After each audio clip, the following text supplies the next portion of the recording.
in the beginning, we were really excited about the idea of a console transition and being able to be that studio that got to do the console transition.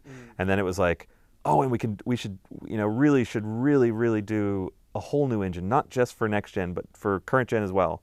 They're like, oh yeah, that sounds awesome. Let's do that. And it's gonna be in a whole new world with, a whole bunch of new stuff. And we're like, yeah, let's do that.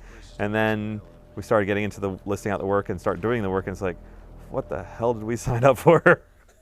Holy crap, this is hard. We've always been a platform agnostic company. We've always wanted to be wherever our fans want to play. And in the case of this year, that has brought with it a fair amount of complexity. We're looking at 5 platforms, 6 if you count Wii. Treyarch actually is doing the Wii version. Art then became not create one asset for everything. It became create technically 4 assets. If you got in your head that it's just push the button to make current gen version of that button doesn't exist. All the energy this year is focused on the console transition. The majority of people who play Call of Duty Ghosts will probably play it on the current gen this year. So we want to be wherever gamers are, and that's been our strategy for a long time. And so everything that we're doing in this game took way longer than we expected. So this is the hardest game I've ever worked on. It's good for us, and it's also tough because we really underestimated what we were getting into. It's an Infinity Ward-led development, and they are, the primary, creative driving force.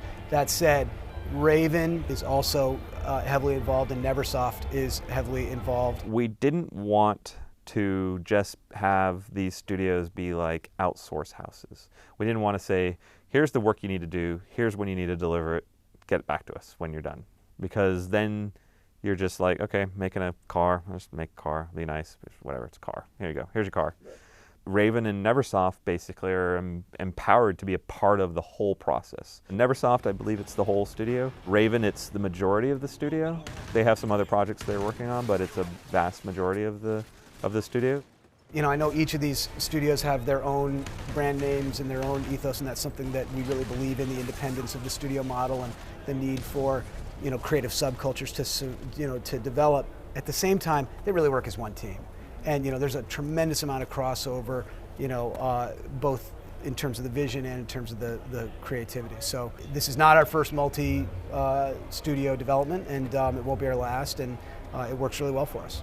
Not too long from now, we're going to have to go to manufacturing and actually put the game in a box. So that's what everybody's kind of crunching down for. Look, it's a console transition year, and that usually brings a lot of complexities because there's some hesitation for people who haven't upgraded yet. Am I going to continue to buy software for this machine? There's some uncertainty, for people about when they're going to upgrade or which machine they're going to upgrade to. So if you look at the industry from a macro level in past console transition years, sales have actually dipped in the short term, but then obviously grown in the long term because it draws more people in. So we've said before we anticipate a similar situation this year.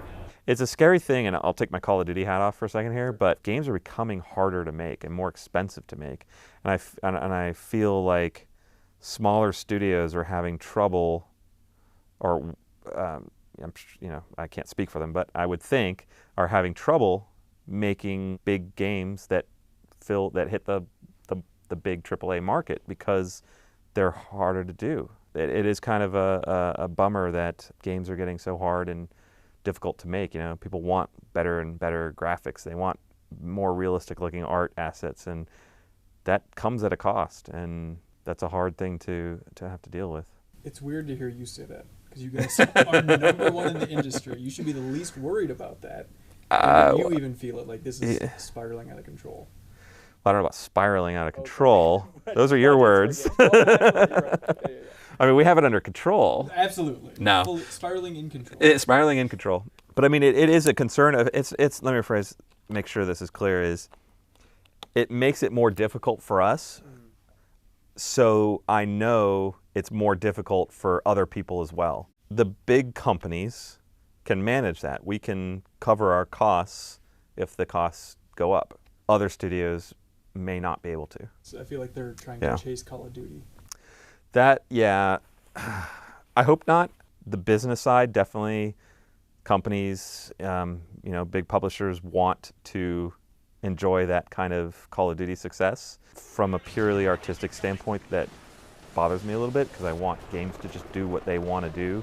Developers should be able to do what they want to do and do what they feel that they do well. I love MMOs, but I wouldn't take the team here and try to go out and necessarily create a World of Warcraft competitor or something like that. You know, make games because you love making games, and yes, we're successful at it, and yes, our game makes a lot of money, but we still just love making games.